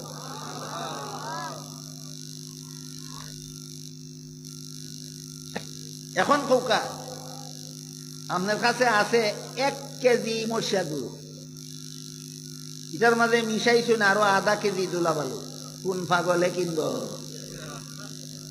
তো তুমি প্রত্যেক দিন গান শুনো, প্রত্যেক দিন বাজনা শুনো, তুমি প্রত্যেক দিন নামাজ কাজা করো, প্রত্যেক দিন সুদ খাও, ঘুষ খাও, মদ খাও, গাঞ্জা খাও, শুক্রবারে জুম্মার নামাজ খান করি লাইছ, তোমার গুড় কত খান আর বালু কত খান? হিসাব বুঝে আইসি হিসাব। এইল 2 দলের হিসাব। যারা নিয়মিতই আল্লাহর গোলামি করছে রেগুলার, কিন্তু ফাঁকে ফুঁকে অ্যাক্সিডেন্টলি কিছু গুনাহ খাতা হয়ে গেছি, আল্লাহ দেখাইয়া কইবা ইটা মাফ করে দিলাম। রাসূল বলেন সহজ হিসাব সাব্যস্ত হবে তুমি জান্নাতে। আর যারা অ্যাক্সিডেন্টলি কোনোদিন ঈদের নামাজও গেছি কি নাই, জুমার নামাজও গেছি কি, 5 বেলার খবরই নাই, আসেনি? তোমার গুড় কত খান আর বালু কত খান? আল্লাহ কইবা তোমার ইটা বিকে না, এটা চুলার তলাও। ওই আল্লাহর চুলার নাম জাহান্নাম। আমি তো আশা করি হিসাব বুঝে থাকলে আপনারা কে কত নম্বর দলে আছে বুঝতে টের হওয়ার কঠিন কিছু নাই। আমরা কে কত নম্বর আছি আমারটা আপনি টের নাও হইতে পারেন, আপনারটা আমি টের নাও হইতে পারি, প্রত্যেকে কি একটা বুঝতে পারি না। তাইলে আমি কত নম্বর দলে আছি আল্লাহ যেন আপনাদেরকে আমাদেরকে হয়তো 1 নম্বর আর নাইলে 3 নম্বর, হয়তো 1 নম্বর নাইলে 3 নম্বর। 1 নম্বর বেনি বিনা হিসাবে জান্নাতি, আর 3 নম্বর বেনি আল্লাহ যেন হিসাবটা আমাদের আসলে মানে সহজ করে জান্নাতি বানাই দেয়। এক হাদিসে আল্লাহ রসুল বলেন, হাসরের মাঠে যে সমস্ত গুনাহগার মুসলমানদের হিসাব আল্লাহ সহজ করবেন, যে সমস্ত গুনাহগার মুসলমানের হিসাব হাসরের মাঠে আল্লাহ যাদেরকে সহজ হিসাব করবেন, এরারে একটা পর্দা দিয়ে ঘেরাও করে ফেলবে। এই পর্দার ভিতরে এছাড়া আর কেউ নাই, কেউ দেখতো নাই। এই পর্দার ভিতরে আল্লাহ তার সাথে সাক্ষাৎ করবে। যে সমস্ত গুনাহগার বান্দার হিসাব আল্লাহ হাসরের দিন সহজ করবেন, সহজ, তারা এমন একটা পর্দা দিয়ে ঘেরাও করবেন যে পর্দার বাইরে সেও কেউরে দেখতো না, পর্দার বাইরের কেউ তারেও দেখতো না। এই পর্দার ভিতরে আল্লাহ তার সাথে সাক্ষাৎ করবে। এরকম প্রত্যেকটা সহজ হিসাবওয়ালা যার যার পর্দার ভিতরে দেখবো আল্লাহ তার কাছে, প্রত্যেকটা সহজ হিসাবওয়ালা যার যার পর্দার ভিতরে দেখবো আল্লাহ তার কাছে। আল্লাহ তার কাছে দেখা দিয়া 3টা তালিকা তার সামনে পেশ করবেন। একটা হইল সারা জীবন যে পরিমাণ ইবাদত করছ, এটার একটা তালিকা। আরেকটা হইল সারা জীবন আল্লাহর যে পরিমাণ নিয়ামত ভোগ করছ, এটার একটা তালিকা পেশ করবেন। আরেকটা হইল সারা জীবনে যে পরিমাণ গুনাহ কামাইছ। কটা হইল? 3টে। এই তালিকা পেশ করে আল্লাহ কইবেন, এই বান্দা তুমি সারা জীবনে এই পরিমাণ ইবাদত করছো আর আমার এই পরিমাণ নিয়ামত ভোগ করছো। আমার এই সমস্ত নিয়ামতের দাবি আমি ছাড়িয়ে দিলাম তোমার ইবাদতের বদলা। সারা জীবনে যে পরিমাণ নিয়ামত আমার ভোগ করছো এটা তোমারে মাফ করে দিলাম। কিসের বদলা? সারা জীবনের ইবাদতের বদলা। ইবাদত রইছে নি না বদলা কাটি গেছে? শেষ। আনার রইছে কিতা? খালি গুনার তালিকাটা রইছে। আল্লাহ রসুল বলেন, এই অবস্থায় বন্দায় বুঝবার বাকি থাকতো না যে আমার ইবাদত তো নিয়ামতের বদলা শেষ হয়ে গেছে, কি রইছে খালি গুনাহ, এখন তো আমার জাহান্নামে যাওয়া ছাড়া আর কোনো পথ নাই। ঠিক এই মুহূর্তে আল্লাহ বলবেন, তরে মাফ করে দিলাম। সহজ হিসাব যাদের করবেন হাসরের মাঠে, আল্লাহ এই পদ্ধতিতে এদের হিসাবটা করবেন। আর কঠিন হিসাব যাদের করবেন, এদেরকে প্রকাশ্যে, পর্দার ভিতরে নয়, প্রকাশ্যে হাসরের মাঠে দাঁড়ানো সমস্ত জগৎবাসী মানুষের সামনে আল্লাহ জিজ্ঞাসা করবেন, গুনাহগুলি কেন করেছিলি বল। বইটা গুনাহ আমি করছি, হাসা মাতল না মিশা? হাসরের দিন আল্লাহর সামনে দাঁড়াইয়া পাপিষ্ঠর দলে মিশা মাতিব। এরা আপনার লগে দুনিয়া হাসা মাতিব, ইতারে ফিরিয়া রাখা দরকার। যেটা হাসরের দিন আল্লাহর সামনে দাঁড়াইয়া মিশা কইব, এরা দুনিয়াতে আপনার কটা কথা আশা কইব। নির্বাচন উবাইলে ফাঁস করার আগে কইব তোমরা সফলতা দিলেই না। নির্বাচনে ফাঁস করিয়া আনলে পরে পয়সা ছাড়া দরখাস্ত লইয়া ঢুকা যায় না। পোস্টারও লেখে সেবা করার সুযোগ দিন, আর ভোট দিলে পরে সেবার বয়ের আকারে দৈন্তার নদী বদলাই যায়। দৈন্তস্ব একার সে বয় আকার বা নিয়াছি, দৈন্তস্ব একার সে বয় আকার বা আসিল নেই। যাছিল নির্বাচনের আগে, নির্বাচনের বাদে দৈন্তস্ব একার ঠিক আছে, ব ঠিক আছে, আকারে দৈন্ত বানাই লিছে। তখন কিছু যে সেবন, নির্বাচনের আগে সেবা, আর ফাঁস করলে বাদে সেবন, ফাঁস করলে বাদে সেবন। নির্বাচনের আগে হাসা মারছিল না মিশা মারছি, ওই বুঝিল হখান ওই লেখান মিশা মারব। আল্লাহ জিজ্ঞাসা, এত গুণা কেন করছিলে? কয়টা করছি না? সব কইব এই সমস্ত গুণ আমি করছি। 3 ভাবে আল্লাহ হাসরের মাঠে প্রমাণ করবেন এই সব গুণা তুই করছ। 3 পদ্ধতিতে প্রমাণ করবেন। 1 নম্বর, আল্লাহ বলেন আল-ইয়াউমা নাখতিমু আলা আফওয়াহিহিম ওয়া তুকাল্লিমুনা আইদিহিম ওয়া তাশহাদু আরজুলুহুম বিমা কানু ইয়াকসিবুন। পাপিষ্টের মুখে আমি মোহর মেরে দেব, বাকশক্তি বন্ধ করে দেব। পাকে জিজ্ঞেস করব তোর দ্বারা কোন পাপ করাইছিল বল। পা বলে দিবে পায়ের কথা, হাত বলে দিবে হাতের কথা, কান বলে দিবে কানের পাপের কথা, চক্ষু বলে দিবে চোখের পাপের কথা। তার শরীরের অঙ্গ প্রত্যঙ্গ সাক্ষী দিব সে পাপ করেছিল, এক পদ্ধতি। 2 নম্বর পদ্ধতি, আল্লাহ প্রত্যেকটা মানুষের 2 কান্দে 2জন ফিরিস্তা বসায় রাখছে।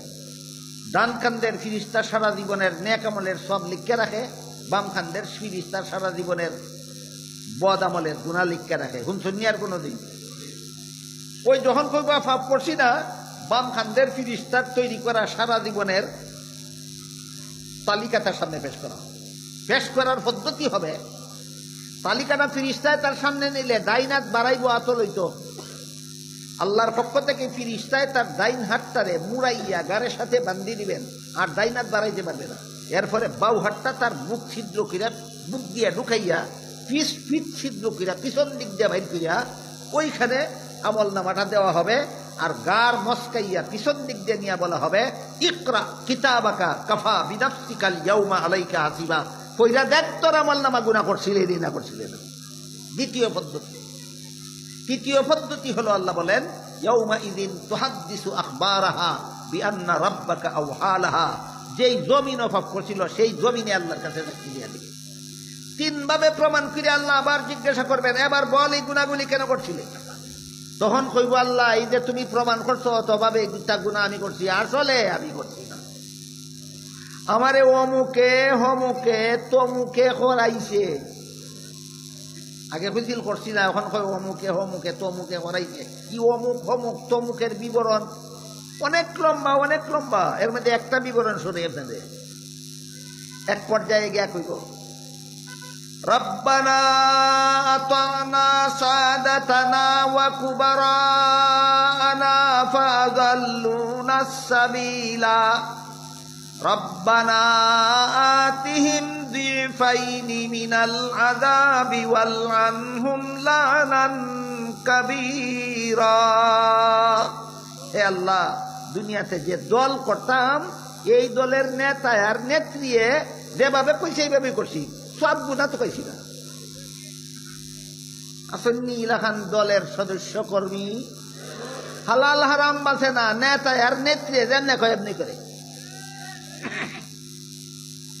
আল্লাহ পাক রব্বুল আলামিন একাতে বলেন ওয়ালা তারকানু ইলাল্লাযীনা যালামু ফাতামাসসাকুমুন নার। জাহান্নামী 2 দল, একদল যারা জুলুম করে আর একদল যারা জুলুম করার সুযোগ দেয়। জুলুম যারা করে এরা তো জাহান্নামী হয়, যারা জুলুমে বাধা দেয় না, জুলুম করার সুযোগ দেয়, বুঝাইতে জুলুম হইতেছে, কিন্তু এর দল জালিমের দল করে এই কারণে মাতে না। এরকম বোবা শয়তান বাংলাদেশ কোন দলের সদস্য আছে? এটার নাম কিতা? ইটার উভা দিল বোবা শয়তান। হের দলের নেতায় হের দলের নেত্রী অকথ্য জুলুম অত্যাচার করে, মানুষের কোটি কোটি টাকার সম্পদ বাইরে খায়। এই ডাকাইতের দল করে দিকে মাতে না, বুঝে জুলুম হইতেছে মাতে না। আল্লাহ বলেন যেটাই জুলুম করে এটাও জাহান্নামী, যেটা মাতে না ওটা জাহান্নামী। না মাইতে কেমন লাভ হইল? দুটোটা একসাথে জাহান্নামে যাবে। ওই আল্লাহ যখন কইবেন এখন গুনাহ কেন করছিলে, কয় নেতায় আর নেত্রী হইছি। অথচ হাদিস শরীফে আল্লাহর রাসূল সাল্লাল্লাহু আলাইহি ওয়াসাল্লাম বলেন লা তাআতা লি মাখলুকিন ফি মাসিয়াতিল খালিক। যে নেতা নেত্রীর হুকুম মানলে আল্লাহর হুকুম লঙ্ঘন হয়, এমন নেতা নেত্রীর হুকুম মানা হারাম হারাম হারাম। যে নেতা নেত্রীর হুকুম মানলে আল্লাহর হুকুম লঙ্ঘন হয়, এমন নেতা নেত্রীর হুকুম মানা হারাম। এই সব জবাবে কাম হইত না। এরপরে আল্লাহ আবার জিজ্ঞাসা করবেন, এবার তোর পাপের জন্য তুই দায়ী, কেন করলি? মুফাসসিরিনে কেরাম লেখেন এখন আর জবাব দিবার উপায় নাই। একবার কইছিল করছি না, আল্লাহ করছস প্রমাণ করে দিবেন। আরেকবার কইছে অমুকে হমুকে তমুকে করাইছে। আল্লাহ কইবেন তুই সমর্থন দিলে কেন, তুই নীরব থাকলে কেন, তুই সুযোগ দিলে কেন, দুটোটা এক সমান, একসাথে জাহান্নামে যা। তখন কেন করছিলে? তখন আর জবাব দিতে পারবে না।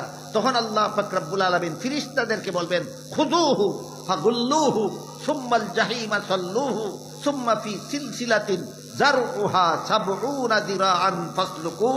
হে ফেরেশতারা, পাপিষ্ঠটারে ধর, গলার মধ্যে, হাতের মধ্যে, পায়ের মধ্যে বেরি লাগা 70 হাত লম্বা জিঞ্জির দিয়া জাহান্নামের আগুনে লটকাইয়া জ্বালা। সেই হিসাবের দিন আমরা পার হইয়া আসছি না? সামনে আছে। এই জন্য বলেন ভয় রাখো, সামনে আছে। ওয়াত্তাকু ইয়াওমান তুরজাউনা ফীহি ইলাল্লাহ। ওই দিনের ভয় রাখো যেদিন তোমাদের সামনে আসতেছে। ওই দিনের ভয় অন্তরে রাখো যেই দিন তোমাদের সামনে আসতেছে। বিন্দু মাত্র জুলুম করা হবে না, সুবিচার করলেও রক্ষা নাই, একমাত্র আল্লাহর দয়ায় রক্ষা পেতে হবে। আর আল্লাহর দয়া পাইতে হইলে দুনিয়াতে হালাল হারামের বিধান মেনে চলতে হবে। আল্লাহ আপনাদের আমাদের সবাইকে তৌফিক দান।